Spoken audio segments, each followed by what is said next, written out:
नमस्ते फ्रेंड्स, ये book Rukmini publication द्वारा निकाला गया है जो कि 9000 प्लस लेटेस्ट एमसीक्यू का संग्रह किया गया है। रेलवे की एनटीपीसी, ग्रुप डी, एएलपी और भी स्टेजेस का इसमें क्वेश्चन दिया गया है। तो इसके आने वाले एग्जाम रेलवे का अदर भी कोई एग्जाम के लिए बहुत ही यूजफुल साबित होना है, जिससे पता चलता है कि कौन सा चैप्टर में कौन कौन सा क्वेश्चन इंपॉर्टेंस है। तो देखिए, समय न गवाते हुए हम लोग अपने क्वेश्चन की तरफ चलेंगे और पहली बार है तो चैनल को सब्सक्राइब जरूर करेंगे। इसमें हिस्ट्री, ज्योग्राफी, पॉलिटिक्स का प्रश्न खत्म हो चुका है। आज हम लोग स्टार्ट किए हैं इकोनॉमिक्स और ये रेगुलर में आपको पीडीएफ बना करके या फिर आपका प्लेलिस्ट में भी सीरियल वाइज लगा हुआ है, आप लोग जाकर के देख सकते हैं। आज का पहला प्रश्न है कि भारत में आर्थिक उदारीकरण किस साल शुरू हुआ था। तो देखिए, 1990 के दशक में यानी 1991 में क्या हुआ था, शुरू हुआ था। भारत में आर्थिक उदारीकरण कहा जा रहा है 1947 में किसने सर्वप्रथम केंद्रीय बजट प्रस्तुत किया था। तो देखिएगा, 1947 की बात करता है तो क्या हो जाएगा, आर.के. षणमुखम सेठी। ऑप्शन नंबर क्या हो जाएगा, सी हो जाएगा। प्रोफेसर अमर्त्य सेन किस क्षेत्र में प्रसिद्ध थे। तो देखिएगा, ये अर्थशास्त्र में प्रसिद्ध थे प्रोफेसर अमर्त्य सेन। अगला है, वर्ष 2018 का वार्षिक यूनियन बजट किस तिथि पेश किया गया था। तो किस तिथि को पेश किया गया था, 1 फरवरी को पेश किया गया था। भारतीय अर्थव्यवस्था को सबसे उचित रूप से बताइएगा, यानी कौन सी अर्थव्यवस्था के रूप में वर्णित किया जाता है। तो देखिए, भारतीय अर्थव्यवस्था एक मिश्रित अर्थव्यवस्था है। कैसा अर्थव्यवस्था है, मिश्रित अर्थव्यवस्था है। निम्न में से देखिएगा, किसका यह मानना है कि अर्थव्यवस्था जीवन के सामान्य व्यवसायों में मानव व्यवहार का अध्ययन है। ये देखिएगा, हो जाएगा अल्फ्रेड मार्शल का। किसका कथन है, अल्फ्रेड मार्शल का है कि अर्थशास्त्र जीवन के सामान्य व्यवसायों में मानव व्यवहार का अध्ययन है। परंपरागत रूप से भारतीय अर्थव्यवस्था का आधार किसे माना जाता है। तो देखिएगा, आधार की बात करेगा तो कौन सा हो जाएगा, कृषि उद्योग हो जाएगा। मिश्रित अर्थव्यवस्था के बारे में कौन सा कथन सत्य है, सो पूछ रहा है। देखिएगा, कह रहा है मिश्रित अर्थव्यवस्था एक ऐसी अर्थव्यवस्था है जिसमें सार्वजनिक क्षेत्र यानी सरकारी उद्यमों से युक्त और निजी क्षेत्र निजी उद्यमों से युक्त एक दूसरे के साथ सहविद्यमान होते हैं। तो हाँ, ऑप्शन नंबर 1 ही सही है, क्योंकि सार्वजनिक क्षेत्र, ठीक ना, और क्या कह रहा है, निजी क्षेत्र, इसमें दोनों का संलग्न होता है, यानी दोनों मिला हुआ होता है, जिससे ही हम लोग क्या कहते हैं, मिश्रित अर्थव्यवस्था कहते हैं। अगला प्रश्न है कि किस गुणक सिद्धांत में यह वर्णन किया गया है कि सरकार जितना अधिक खर्च करेगी अर्थव्यवस्था उतनी ही समृद्ध होगी। तो देखिएगा, ये कौन सा गुणक है, तो केनेसियन गुणक है। ऑप्शन नंबर बी, कौन सा गुणक हो जाएगा, केनेसियन गुणक। ये देखिएगा, एनटीपीसी स्टेज 2 यानी 17/6/2022 का पूछा हुआ प्रश्न है। निम्न में से कौन सी खुली अर्थव्यवस्था की विशेषता नहीं है। अब देखिएगा, बड़े पैमाने वाले उद्योग का प्रतिबंध, बड़े पैमाने वाले उद्योगों का प्रतिबंध ऐसा नहीं करता है, तो यही क्या है, इसका विशेषता नहीं है। बाकी उद्योगों में लाइसेंस की आवश्यकता को समाप्त करना, ये इसमें है। अब देखिएगा, विदेशी विनिमय में स्वतंत्रता, तो ये भी है। प्रौद्योगिकी आयात करने की स्वतंत्रता, तो स्वतंत्रता की बात ही है खुली अर्थव्यवस्था। तो इसमें देखिएगा, बड़े पैमाने वाले उद्योगों पर प्रतिबंध लगाना ये अर्थव्यवस्था की विशेषता नहीं है। कौन सी अर्थव्यवस्था, खुली अर्थव्यवस्था की विशेषता नहीं है। आधुनिक अर्थव्यवस्था का जनक किसे माना जाता है। आधुनिक का बात करेगा तो एडम स्मिथ हो जाएंगे। वैश्विक खुशहाली रिपोर्ट पहली बार किस वर्ष प्रकाशित हुई थी। अब देखिएगा, प्रकाशित जो की गई थी पहली बार की बात करें तो 2012, जब हमारी पंचवर्षीय योजना 12वीं पंचवर्षीय योजना 2012 से 17 चल रहा था, तो स्टार्टिंग में ही क्या हुआ था, वैश्विक खुशहाली रिपोर्ट पहली बार प्रकाशित किया गया था। स्वतंत्र भारत का पहला केंद्रीय बजट किसने पेश किया। देखिएगा, रिपीटेड क्वेश्चन है, कौन हो जाएंगे, आर.के. षणमुखम सेट ही हो जाएंगे। किसी अर्थव्यवस्था में समग्र मांग का भाग नहीं है। अब देखिए एक समग्र भाग का मांग नहीं ये कह रहा है, तो देखिएगा निर्यात है, पूंजीगत माल है, आयात है, लेकिन देखिएगा मांग का भाग नहीं है। तो जनसंख्या वृद्धि जो है ये अर्थव्यवस्था में समग्र मांग का भाग नहीं है। किसने कहा कि अधिकतम सामाजिक लाभ का सिद्धांत सार्वजनिक वित्त के मूल में निहित सर्वाधिक सिद्धांत है? तो देखिएगा ह्यूग डाल्टन। कौन? ह्यूग डाल्टन ने कहे थे। अगला प्रश्न देखिएगा, उस कहा जा रहा है कि बड़ी अर्थव्यवस्था में वस्तु विनिमय के दौरान सामने आने वाली कठिनाई क्या थी? तो देखिएगा इसमें कठिनाई क्या थी? पहला ऑप्शन है मूल्य के उभयनिष्ठ मापदंड का अभाव। तो हाँ, यही कठिनाई था क्योंकि मूल्य के उभयनिष्ठ मापदंड का अभाव था उस समय। अगला है कि देखिएगा बताना है कौन सा कीमत वह कीमत है जिसमें उपभोक्ता द्वारा खरीदी गई मात्रा उत्पादकों द्वारा आपूर्ति की जाने वाली मात्रा के बराबर है। अब एक कह रहा है उपभोक्ता द्वारा खरीदी गई मात्रा और उत्पादकों द्वारा आपूर्ति की जाने वाली मात्रा के बराबर है। ये देखिए हो जाएगा संतुलन, क्योंकि बराबर की बात कर रहा है तो बराबर कब रहेगा? जब देखिएगा संतुलन होता है। तो ऑप्शन नंबर क्या हो जाएगा? सी, कि संतुलन कीमत ही वह कीमत है जो उपभोक्ता द्वारा खरीदी गई मात्रा या उत्पादकों द्वारा आपूर्ति की जाने वाली मात्रा बराबर होता है। यहां से देखिएगा दूसरा आ गया राष्ट्रीय आय का। पहला प्रश्न है मानव विकास सूचकांक 1990 की बात कर रहा है और पूछा हुआ 2018 ग्रुप डी में कह रहा है किसके द्वारा विकसित किया जाता है? तो देखिएगा यह नाम है महबूब उल हक और अमर्त्य सेन द्वारा ये क्या किया जाता है? मानव सूचकांक, विकास सूचकांक जो है 1990 में विकसित किया गया था। अब कह रहा है उत्पाद शुल्क किस सरकारी विभाग से संबंधित है? तो देखिएगा जैसे ही कह रहा है सरकारी विभाग उत्पाद शुल्क की बात करेगा तो उत्पाद बोलिएगा किस में होगा? तो देखिएगा राजस्व में होगा। किसमें? राजस्व में। भारत में देखिएगा राष्ट्रीय आय को किसके पदों में मापा जाता है? अब देखिए किसके पदों में मापा जाता है तो इसको कहते हैं साधन लागत पर शुद्ध राष्ट्रीय उत्पाद। ऑप्शन नंबर क्या हो जाएगा?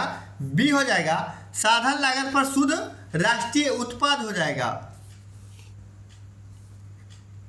इनमें से कौन सा कर आय के माध्यम से सरकार की आय का सबसे अधिक एकल स्रोत है?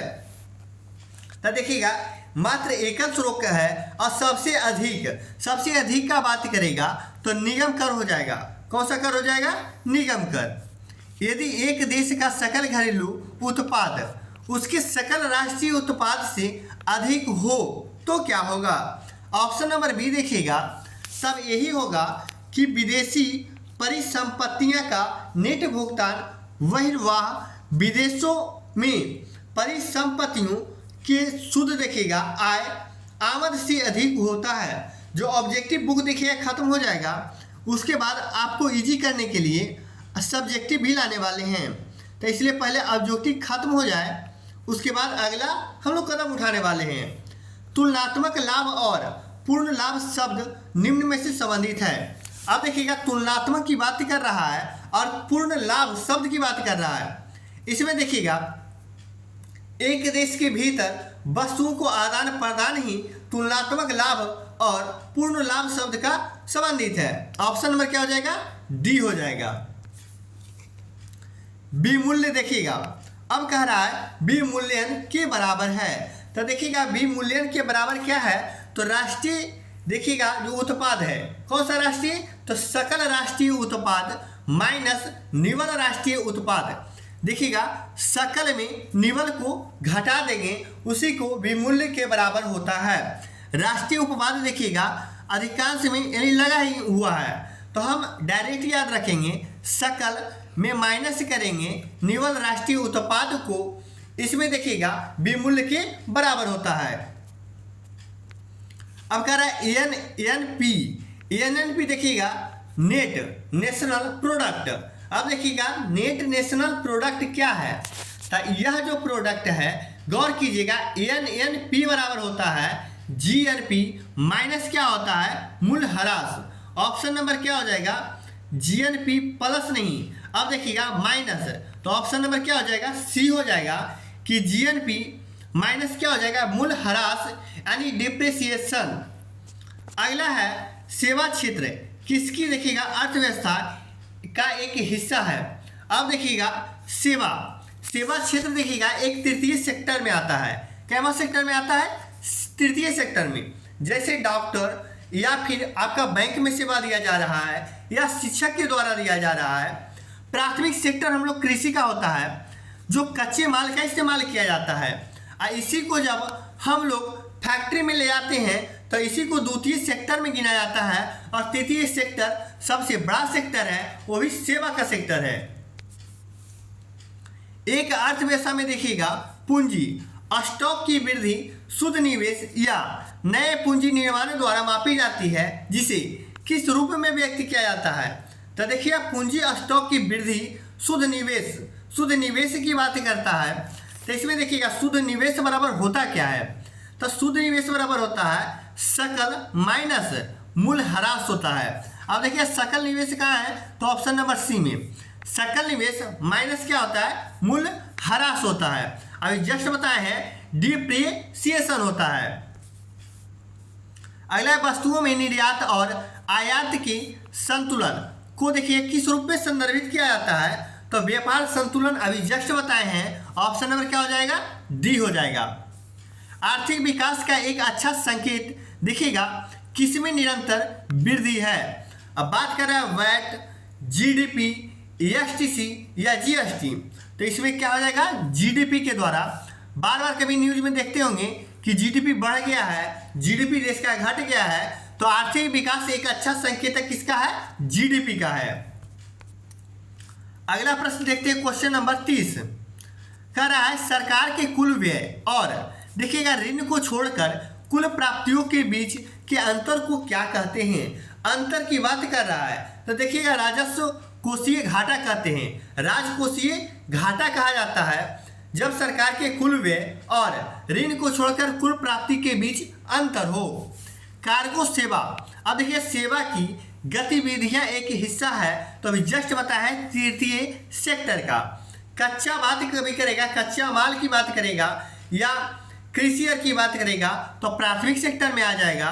और द्वितीय ही उसी को हम लोग क्या करेंगे, जब फैक्ट्री में जाता है और उसको रिन्यू करते हैं तो सेकेंड सेक्टर में आ जाएगा, और सेवा कर तृतीय सेक्टर में। भारत में राष्ट्रीय आय की गणना किसके द्वारा की जाती है। अब देखिएगा किसके द्वारा किया जाएगा, तो जिसे कहते हैं CSO, जिसे देखिएगा 2019 में दिया हुआ है। 2019 में ये NSSO का 2 विंग्स बना दिया गया है। इसे इंग्लिश में क्या कहते हैं, केंद्रीय सांख्यिकी संगठन। ऑप्शन नंबर डी हो जाएगा। भारतीय अर्थव्यवस्था में इनमें से देखिएगा किस क्षेत्र को सेवा क्षेत्र के रूप में जाना जाता है, तो देखिएगा सेवा का क्षेत्र कैमा क्षेत्र हो जाएगा, तृतीय सेक्टर हो जाएगा, एन क्षेत्र हो जाएगा। भारत सरकार द्वारा प्रत्यक्ष लाभ अंतरण का प्रारंभ कब किया गया था, तो प्रत्यक्ष लाभ की बात करेगा तो देखिएगा 1 जनवरी 2013 को प्रारंभ किया गया था, जो ये इंपॉर्टेंट है आने वाले एग्जाम्स के व्यू से। हमें देखिएगा सकल घरेलू उत्पाद यानी GDP, अब देखिएगा आकलन करते समय केवल तैयार माल के मूल्य पर विचार करना चाहिए। क्यों? क्योंकि देखिएगा पहला कह रहा है तैयार माल के मूल्य में पहले से ही मध्यवर्ती माल का मूल्य शामिल होता है, तो हाँ option number A he correct होगा। अगला है भारत सरकार की अनुमानित आय और देखिएगा व्यय क्या कहलाता है। आय और व्यय जो है क्या कहलाता है, तो ये देखिएगा वार्षिक वित्तीय विवरण कहलाता है। वार्षिक वित्तीय विवरण एक वर्ष में देखिएगा बजट सत्र की अवधि कितनी होती है, तो देखिएगा फरवरी से मई होती है। कब होती है? फरवरी से मई होती है। इसको देखिएगा सरकार का उद्देश्य है कि इसको जनवरी में लाया जाए, इसलिए धीरे धीरे करके क्या कर रहा है, कमी कर रहा है। अब तो डिजिटल हो गया है। बजट का अर्थ ही होता था चमड़े का थैला। कहा जा रहा है कौन सा एक प्राथमिक क्षेत्र के अंतर्गत नहीं आता है। जस्ट बताया प्राथमिक क्षेत्र। अब देखिए कृषि में बहुत इंपॉर्टेंट आता है, तो देखिएगा मत्स्यिकी, तो मत्स्य पालन ये इसके अंतर्गत आता है। अब देखिएगा बात करें वानिकी, ये भी इसके अंतर्गत आता है। पशुपालन ये भी इसके अंतर्गत आता है। अब बात करें तेल शोधन, तो देखिए प्राथमिक नहीं बल्कि तेल शोधन ये फैक्ट्री की बात है, तो कितने आ जाएगा, द्वितीय सेक्टर में आ जाएगा। यहाँ भी कह रहा है प्राथमिक क्षेत्र नहीं है। अब देखिएगा मत्स्य उद्योग है, पशुपालन भी है, अब देखिए वानिकी भी है, जस्ट बताए हैं। तो मोटर वाहन नहीं है, क्योंकि मोटर वाहन हम लोग को फैक्ट्री में बनाया जाता है।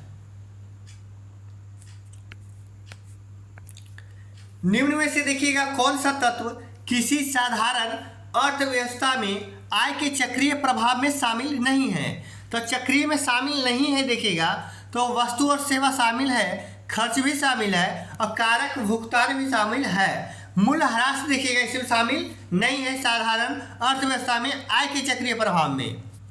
अगला निव्वल राष्ट्रीय उत्पाद की गणना देखिएगा किस में से मूल्य ह्रास से घटाकर की जा सकती है। तो गौर कीजिएगा इसमें देखिएगा सकल राष्ट्रीय उत्पाद, ऑप्शन नंबर डी हो जाएगा कि इससे मूल्य ह्रास घटा करके क्या राष्ट्रीय उत्पाद की गणना करते हैं। कौन सी राष्ट्रीय उत्पाद, तो निव्वल राष्ट्रीय उत्पाद।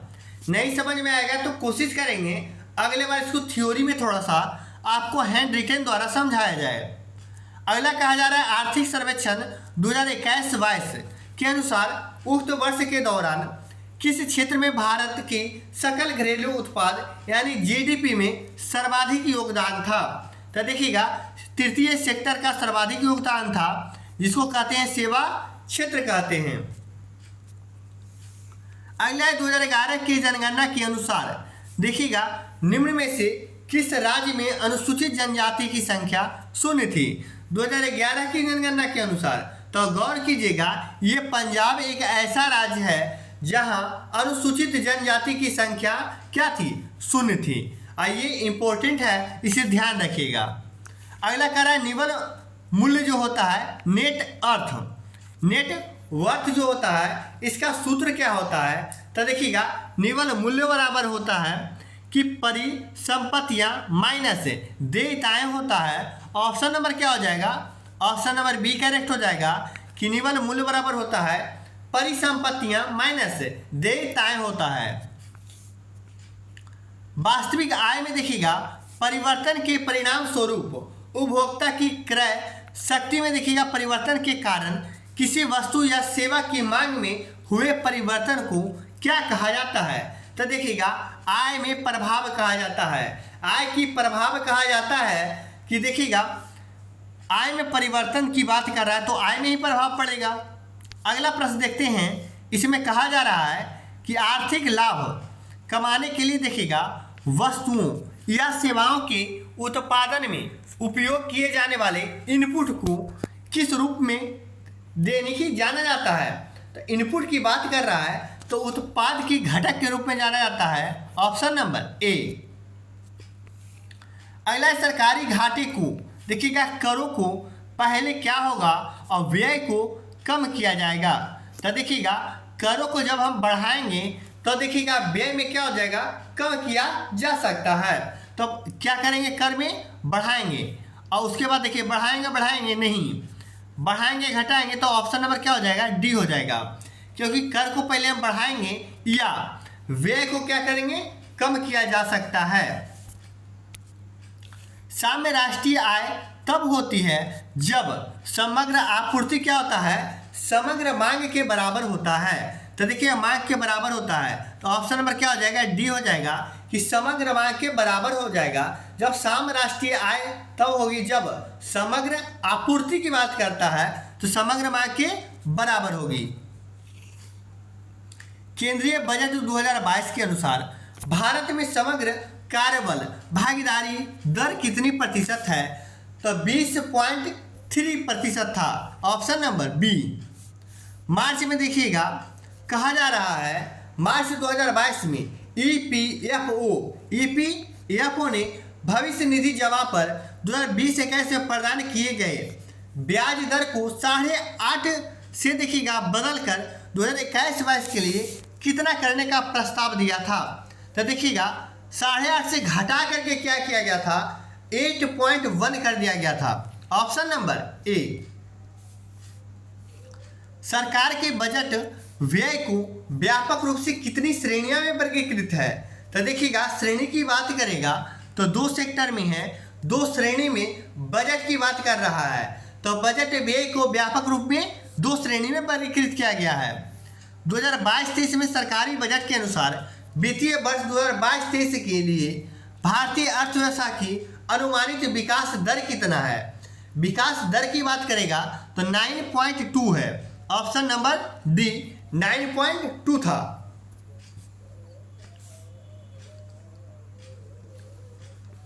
अब देखिएगा भारत के केंद्रीय बजट 22-23 केंद्रीय की बात कर रहा है, तो इसमें भारतीय अर्थव्यवस्था वृद्धि का अनुमान कितना था। तो देखिएगा इसमें भी 9.2 था, पिछला में भी था 22-23 में सरकारी बजट के अनुसार वित्तीय वर्ष 22-23। या देखिए सरकारी बजट कहे या केंद्रीय बजट दोनों का कितना था, 9.2 था।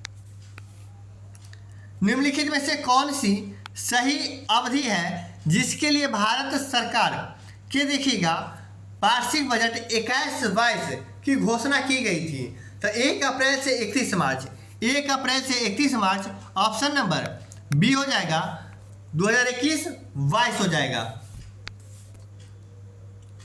क्वेश्चन नंबर 55 कह रहा है बजट देखिएगा बचत में परिवर्तन क्या है। अब देखिएगा भाग की बात कर रहा है, आय में परिवर्तन यानी बचत में परिवर्तन बटा आय में परिवर्तन क्या कहलाता है। तो इसे कहते हैं सीमांत बजट प्रवृत्ति कहता है। ऑप्शन नंबर सी हो जाएगा कि देखिएगा बचत में परिवर्तन, तो बचत की बात करता है, बचत में परिवर्तन भागा यानी बटा कर सकते हैं, आय में परिवर्तन को हम लोग सीमांत बचत प्रवृत्ति कहते हैं।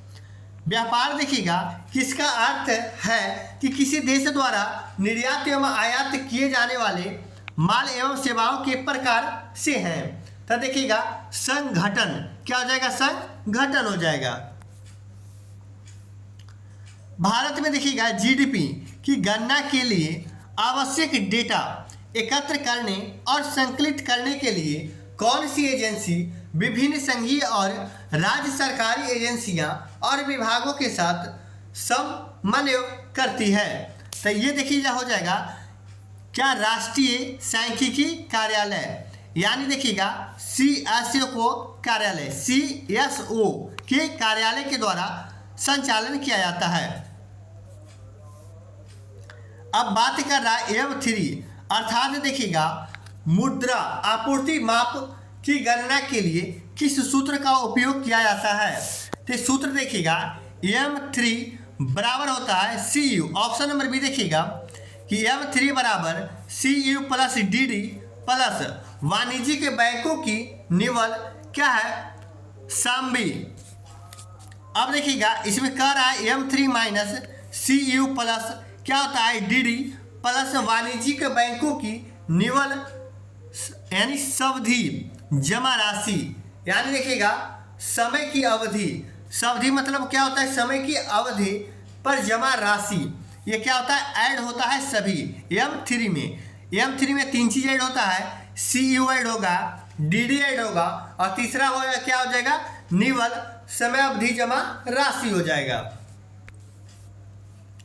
स्वतंत्रता की पूर्व संध्या पर देखिएगा भारत का सकल घरेलू उत्पाद क्या था। तो देखिएगा स्वतंत्रता की पूर्व संध्या पर बताया जा रहा है। तो देखिएगा 2.7 lakh crore, option number C हो जाएगा, 2.7 लाख करोड़ हो जाएगा।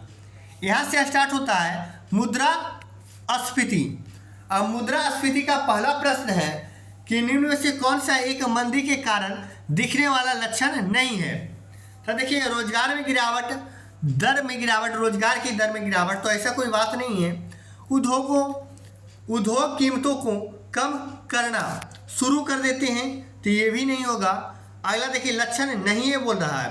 अब देखिएगा मुद्रास्फीति में उछाल, तो देखिएगा ये इसका लक्षण नहीं है।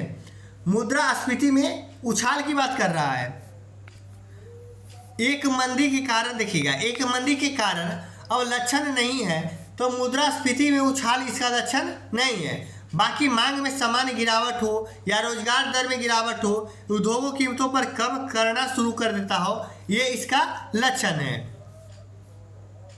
भारत में देखिएगा हेडलाइन मुद्रास्फीति के मापन के लिए देखिए किस सूचना यानी सूचना या सूचक का प्रयोग किया जाता है। तो इसमें देखिएगा सूचक की बात करेगा तो WPI होता है, जिसे क्या कहा जाता है, थोक मूल्य सूचकांक कहा जाता है। Option number B. अगला है क्वेश्चन नंबर 62, कह रहा है एक अर्थव्यवस्था में वह स्थिति जब मुद्रास्फीति और बेरोजगारी दोनों उच्च स्तर पर होती है तो यह देखिएगा किस के रूप में जानी जाती है।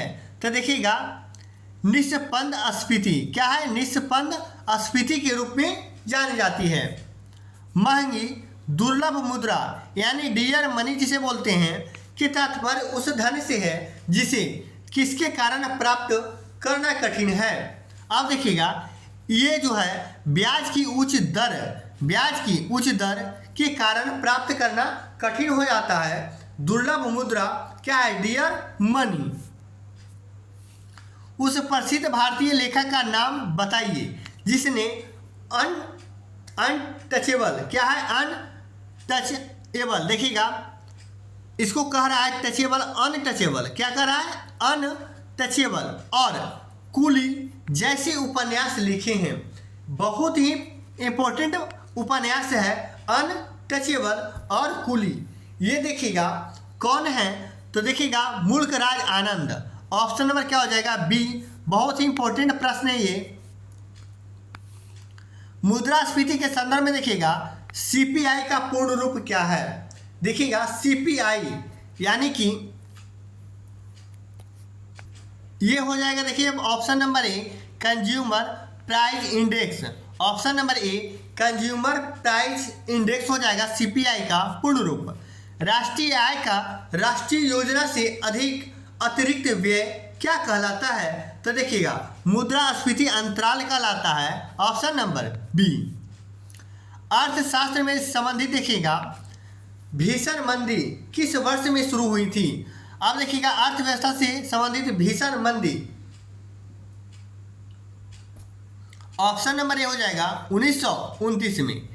सामान्य मूल्य स्तर में एक सतत वृद्धि को किस रूप में जाना जाता है, तो इसे देखिएगा मुद्रास्फीति के रूप में जाना जाता है। विदेशी विनिमय बाजार में वह स्थिति क्या कहलाती है जब घरेलू मुद्रा का मूल्य विदेशी मुद्रा की तुलना में गिरने लगता है, तो देखिएगा अब मूल्यन कहलाता है।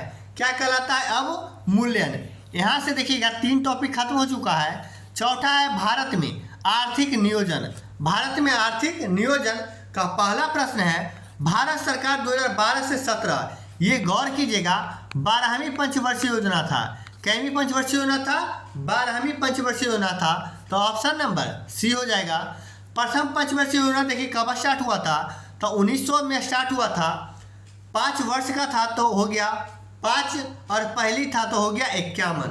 1951 से 56 पहला था, दूसरा 1956 से फिर जोड़ दीजिए 61 और तीसरा देखिएगा 1961 से क्या था 66 और 3 बार हुआ।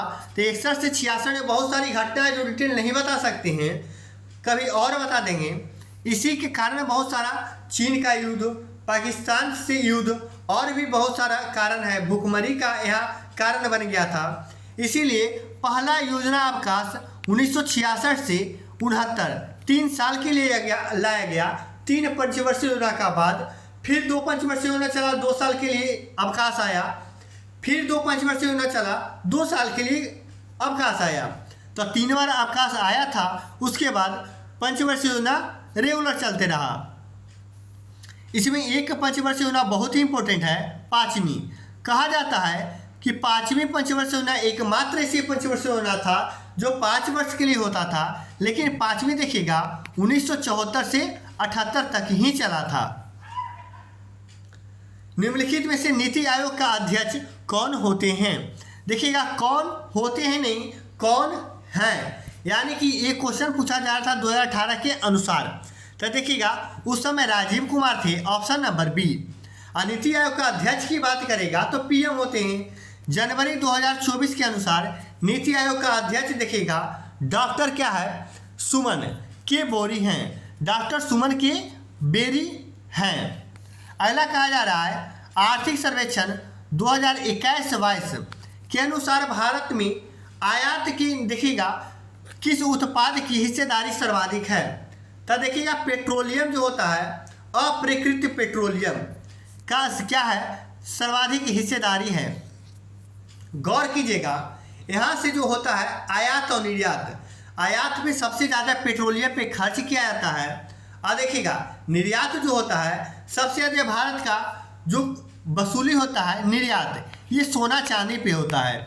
किस पे होता है? आभूषण जिसे कहते हैं, या सोना चांदी कह सकते हैं।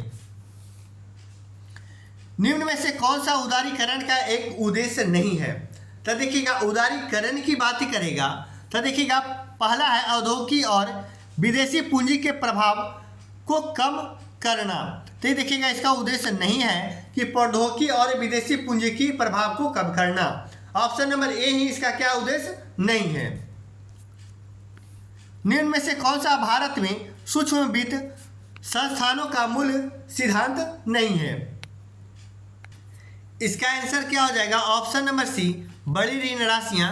थोड़ा सा तबीयत खराब है, उसके बावजूद भी वीडियो अपलोड करने के लिए हम लोग सोचे हैं कि चलिए कुछ तो तबीयत सही है तो वीडियो अपलोड करते हैं, इसलिए वीडियो लास्ट तक जरूर देखें। और बहुत मेहनत लगता है तो इसलिए शेयर भी जरूर करेंगे। आगे हम हैंड राइटिंग में भी आपको थ्योरी के साथ समझाने का प्रयास करेंगे ये बुक खत्म होने के बाद। कहा जा रहा है राजकोषीय उत्तरदायित्व और बजट प्रबंधन अधिनियम देखिएगा किस वर्ष पेश किया गया था? तो ऑप्शन नंबर सी 2003 में। व्यापार और आर्थिक संबंध समिति का प्रमुख कौन होता है? तो देखिएगा प्रधानमंत्री होते हैं। देखिएगा आपको बताना है कब, यानी कि किस वर्ष के बाद भारत में आर्थिक सर्वेक्षण को केंद्रीय बजट से अलग कर दिया गया है? तो देखिएगा 1964। ऑप्शन नंबर क्या हो जाएगा? सी हो जाएगा। भारत में किस वर्ष प्रस्तुत किया गया बजट को काला बजट कहा जाता है? तो देखिएगा 1973 से 74 की ये बीच को क्या कहा जाता है? काला बजट के रूप में जाना जाता है। क्वेश्चन नंबर 79, दुनिया भर में देखिएगा दुनिया भर से निवेश आकर्षित करना और भारत में देखिएगा विनिर्माण क्षेत्र को सुदृढ़ करना, ये देखिएगा किसका उद्देश्य था? तो make in India. Option number क्या हो जाएगा? सी हो जाएगा। ये जो उद्देश्य था मेक इन इंडिया का उद्देश्य था। निवल राष्ट्रीय उत्पाद के संबंध में देखिएगा कौन सा विकल्प गलत है? देखिएगा NSP NAP देखिएगा NAP किसी राष्ट्र की आय की सूचना रूप है, तो ये सही है। अब कह रहा है NANP क्या है? NNP यहाँ देखिएगा NAP था, NAP यहाँ क्या है? देखिएगा NNP को किसी राष्ट्र की कुल जनसंख्या से विभाजित करने पर उस राष्ट्र की प्रति व्यक्ति आय प्राप्त होती है। सही है। अब देखिएगा NNP कह रहा है NNP बराबर GDP माइनस विदेश से आय माइनस मूल्यह्रास, ये सही है? तो नहीं, ये क्या है? ये देखिएगा विकल्प गलत है। तो देखिए सही क्या है? तो नीचे दिया हुआ आपका NNP बराबर होता है GNP माइनस मूल्यह्रास। पीछे भी ये प्रश्न हो चुका है। अगला है कौन सा भारत में आर्थिक सर्वेक्षण का प्रकाशन करता है? तो वित्त मंत्रालय द्वारा क्या आता है? 21-22 के केंद्रीय बजट के अनुसार भारत का बजट कितना है? तो देखिएगा इसमें था 34.83 lakh crore. Option number B सही था। 2021-22 के केंद्रीय बजट के अनुसार। वस्तुओं को देखिएगा वैश्विक संकेत यानी पंजीकरण और संरक्षण अधिनियम कब लागू हुआ। अब देखिएगा तो ये जो लागू हुआ था पूरे 1999 में। कब? 1999। यहाँ से वह स्टार्ट होता है भारत में आर्थिक सुधार का। पहला प्रश्न है अकाल पीड़ित क्षेत्र में ग्रामीण रोजगार गारंटी योजना MNREGA जिसे क्या कहते हैं मनरेगा के तहत कार्य दिवसों की संख्या कितनी बढ़ोतरी की गई। तो देखिएगा 50 दिन जो होता है अकाल पीड़ित क्षेत्रों में वृद्धि किया गया है। ऐसे कितना दिन होता है? 100 दिन होता है नॉर्मल। आज़ादी के बाद से लेकर अब तक भारत में इनमें से कौन सा सबसे बड़ा कर सुधार हुआ है। अब देखिएगा कर सुधार सबसे बड़ा किसका हुआ है तो वस्तु एवं सेवा कर का। ऑप्शन नंबर सी। हाल के आंकड़ों के मुताबिक देखिएगा भारत का दूसरा सबसे बड़ा, देखिए बढ़ा नहीं क्या होगा, बड़ा व्यापारिक भागीदारी पेश की है। यानी सबसे बड़ा कौन सा देश किया गया है तो अमेरिका किया गया है। अमेरिका चालू वित्त वर्ष 2023-24 की पहली छमाही में भारत का सबसे बड़ा व्यापारिक भागीदारी बनकर उभरा है। क्वेश्चन नंबर 87, भारत में उदारीकरण, निजीकरण और वैश्वीकरण की शुरुआत किस वर्ष हुआ। तो देखिएगा 1991 के दशक में। Option number D. राष्ट्रीय खाद्य सुरक्षा अधिनियम 2013 का कौन सा अध्याय महिला सशक्तिकरण का वर्णन करता है कि 18 वर्ष या उससे ज़्यादा उम्र की गृहिणी को राशन कार्ड निर्गत हेतु मुखिया माना जाएगा। अब देखिएगा तो ये अध्याय था 6। अध्याय क्या था? 6 था। निम्नलिखित में से कौन पेट्रोलियम पदार्थों के मूल्य निर्धारण और कारारोपण की समिति के अध्यक्ष थे। तो ये गौर कीजिएगा। Option number B C Rangarajan. कौन थे? सी रंगराजन थे। Option number B. भारत में सार्वजनिक क्षेत्र के उद्यमों में विनिवेश प्रक्रिया किस वर्ष प्रारंभ हुई। तो गौर कीजिएगा ये वर्ष है 1991 का। भारत सरकार की निम्नलिखित में से कौन सी व्यवस्था भारत में प्रत्यक्ष विदेशी निवेश FDI को आकर्षित करने के लिए नहीं है। अब देखिएगा आकर्षित करने के लिए नहीं है बोल रहा है तो ऑप्शन नंबर सी देखिएगा। भारत सरकार ने घोषणा की उद्यमिता पाठ्यक्रम का प्रबंध राज्य सरकारों द्वारा किया जाएगा। ये इसका आकर्षण के लिए नहीं है FDI का। बाकी देखिएगा FDI प्रस्तावों का अनुमोदन तंत्र को सरल बनाएगा। जो भी करेगा उसके प्रकृति ही स्वीकृति दे सकती है या और भी क्या है क्लियरेंस जो होता है विंडो सिस्टम के मजबूत करने का ध्यान देना चाहिए। ये सभी इसके अंतर्गत आता है। कह रहा है वर्ष कब सुएज नहर को खोल दिया गया और इससे विश्व अर्थव्यवस्था के साथ बम्बई वर्तमान मुंबई के संबंधों और अधिक मजबूती मिली है। तो देखिएगा ये हो जाएगा ऑप्शन नंबर बी 1869 में। भारतीय अर्थव्यवस्था कैसा है तो भारतीय अर्थव्यवस्था मेरा एक मिश्रित अर्थव्यवस्था है। हिंदू वृद्धि दर नामक शब्द गौर कीजिएगा बहुत ही इंपॉर्टेंट है। हिंदू वृद्धि दर नामक शब्द किसने गढ़ा था। तो देखिएगा ऑप्शन नंबर डी राजकृष्ण। बहुत ही इंपॉर्टेंट प्रश्न है। राजकृष्ण ने हिंदू वृद्धि दर ये नामक शब्द गढ़ा था जो भारतीय अर्थव्यवस्था के वृद्धि दर वाली अवधि के रूप में संदर्भित किया जाता है। क्वेश्चन नंबर 95 कहा जा रहा है निम्नलिखित में से कौन सा मेक इन इंडिया कार्यक्रम के 4 स्तंभों में से एक नहीं है। अब नहीं की बात कर रहा है। अब देखिएगा पहला है नया इंफ्रास्ट्रक्चर। ये देखिएगा इसकी क्या है तो ये कार्यक्रम का स्तंभ है।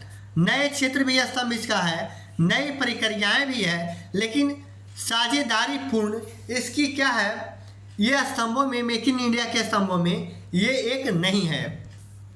वह विकास अभिगमित दृष्टिकोण जो आर्थिक विकास को पारिस्थितिकी जिम्मेदारी के साथ संयोजित करता है, इसे कहते हैं सतत विकास कहलाता है। भारतीय अर्थव्यवस्था में प्रयुक्त कौन सी है? तो देखिएगा बहुत बार हो चुका है मिश्रित अर्थव्यवस्था। निम्न में से देखिएगा किस वर्ष भारत को विदेशी ऋणों से संबंधित आर्थिक संकट से जूझना पड़ा? तो हो जाएगा 1991 के दशक में, बहुत बार बता चुके हैं 1991 में। भारत के रेल बजट 2022-23 के अनुसार वित्त मंत्री ने 3 वर्षों में 400 नई वंदे भारत ट्रेनों का उत्पादन किए जाने और देखिएगा कितने किलोमीटर की रेल नेटवर्क को कवच के अंतर्गत लाए जाने की घोषणा की है। कवच जो एक दूसरे के टकराने से पहले ट्रेन रुक जाए उसे क्या कहते हैं? कवच नाम दिया गया। तो देखिएगा कितनी, तो गौर कीजिएगा किलोमीटर की बात कर रहा है तो टोटल था 2000 किलोमीटर। कितना था? 2000 किलोमीटर रेल नेटवर्क में कवच लगाने की घोषणा की थी। निम्नलिखित में से कौन सा पूंजीगत प्राप्ति देखिएगा नहीं है? तो इसमें देखिएगा ऋण पर प्राप्त ब्याज जो है यह पूंजीगत प्राप्ति नहीं है। अगला प्रश्न कह रहा है कि कौन सा देखिएगा राजस्व व्यय का उदाहरण है? राजस्व व्यय का उदाहरण है तो सरकारी कर्मचारियों का वेतन, ऑप्शन नंबर ए ही क्या है इसका उदाहरण है। स्वतंत्र भारत का पहला केंद्रीय बजट संसद में कब पेश किया गया था? कब पेश किया गया था? तो 26 नवंबर 1947। ऑप्शन नंबर सी याद रखिएगा, 26 नवंबर 1947 को। किस विकल्प के परिणाम स्वरूप देखिएगा सकल वित्तीय घाटे में वृद्धि होगी? तो राजस्व प्राप्तियों में कमी होगी। आपको पीछे बताए थे कि राजस्व, ये देखिएगा राजस्व जो प्राप्ति होगा तो राजस्व प्राप्ति में क्या हो जाएगा? कमी। देख लेते हैं, ऑप्शन है option number B. Option number B में कह रहा है कि राजस्व प्राप्ति में कमी होगी। तो देखिएगा इसके परिणाम स्वरूप सकल वित्तीय घाटे में वृद्धि होगी। कह रहा है वित्तीय वर्ष 22-23 के लिए केंद्रीय खेल बजट में कौन सा कार्यक्रम या आवंटन शीर्ष में सबसे बड़ा लाभान्वी के रूप में उभरा है? तो देखिएगा ये था खेलो इंडिया। कौन सा था? खेलो इंडिया था।